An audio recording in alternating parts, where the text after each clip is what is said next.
In the year 1868, a man named Herring Hooks left Americus in the state of Georgia in search of a new life in Florida, bringing with him his wife, 10 children, household goods, and 18 head of horses and mules.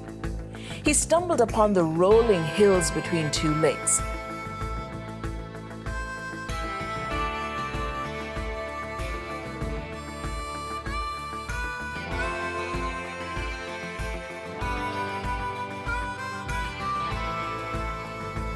Lake Minneola to the north,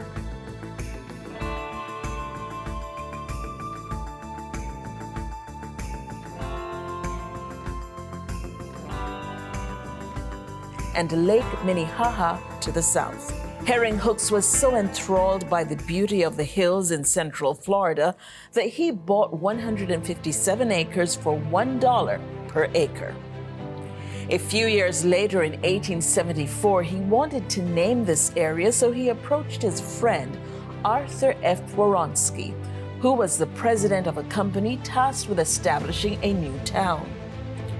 Many names were placed on the table, but Waronsky said the topography reminded him of his birthplace in France. The decision was then made: call it Clermont, after the French town Clermont-Ferrand. Here's an interesting fact. Clermont-Ferrand is one of the oldest cities in France, and according to the history books, the presence of Jews there dates back to at least 470. The numbers declined as many were forced to convert to Christianity. But during World War II, the Jewish population once again soared as it became a city of refuge. So back to Clermont, Florida. When the town was founded in 1884, the mission statement read, "This we have named Clermont, and it will be our aim not only to make it a model town, but an educational center where people can come and give their children a good education." Clermont, in the highest and most picturesque location in Florida, quickly developed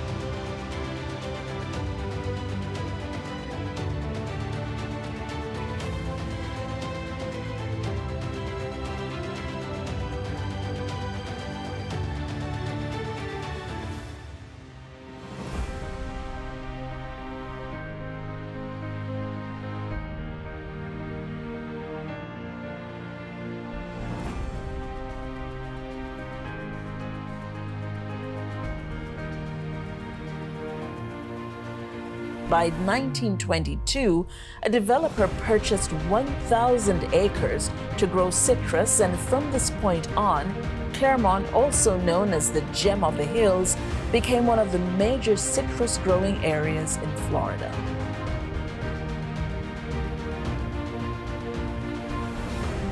Then came the Citrus Tower, the fulfillment of a vision by a man named Ralph Harper.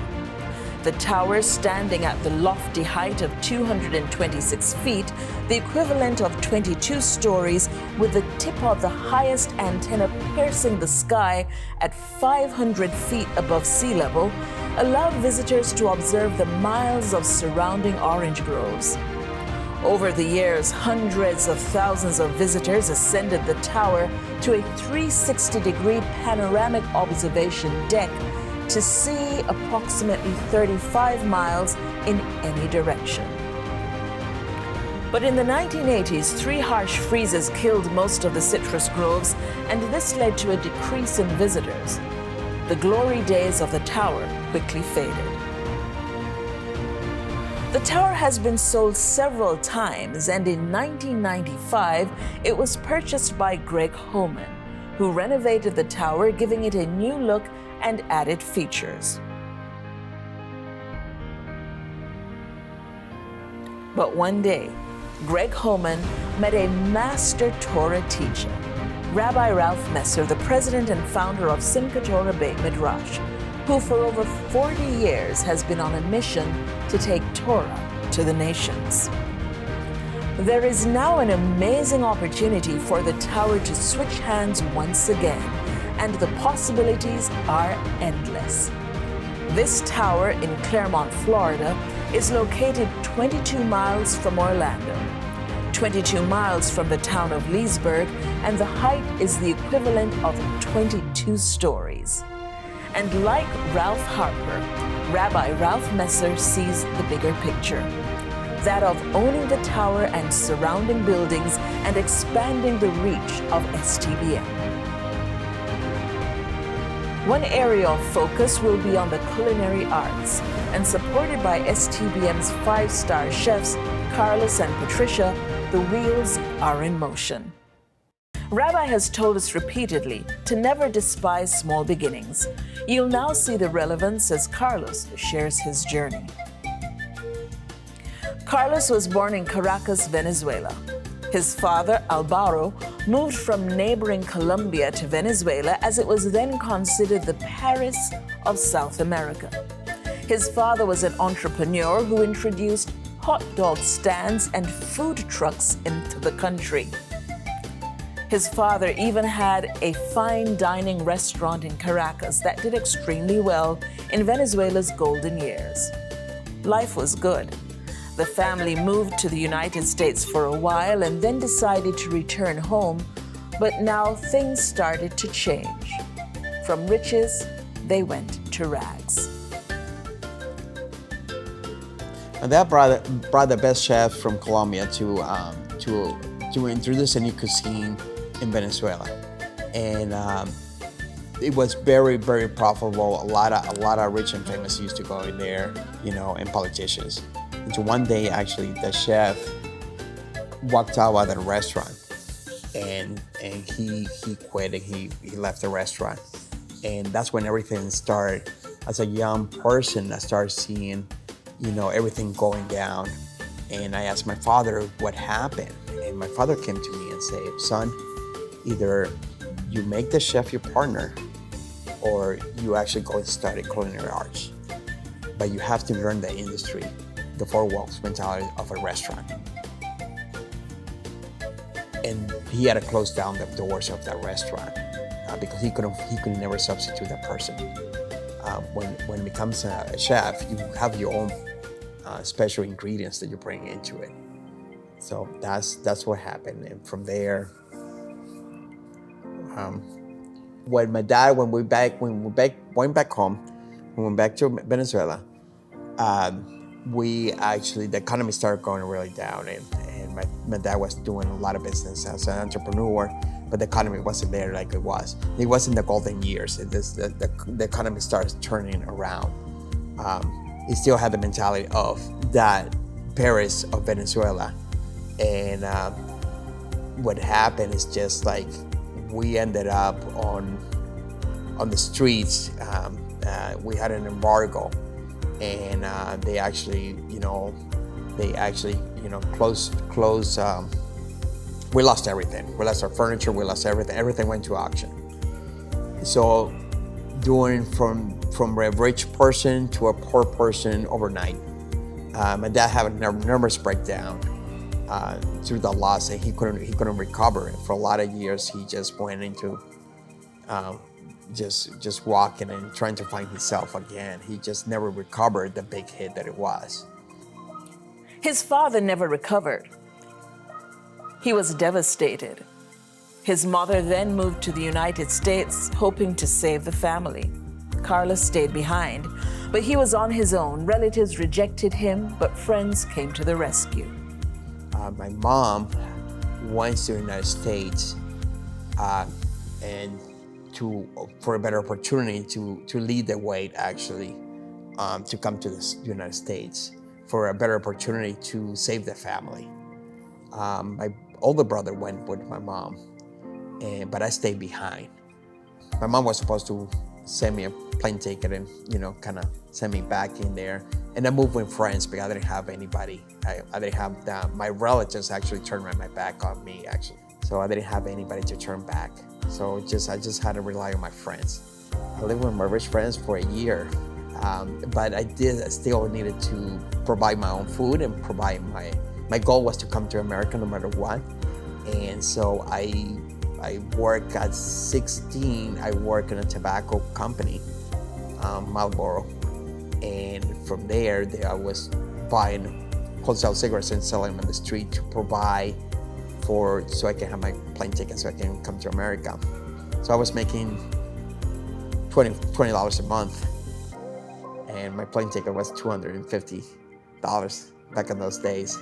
So out of those $20, I had to eat bread every day and save whatever I could save and to accumulate the money so I can come to America. On the end, I was missing $50, and my grandma gave me the $50 so I can come to America. My visa was going to expire a month before I came to America.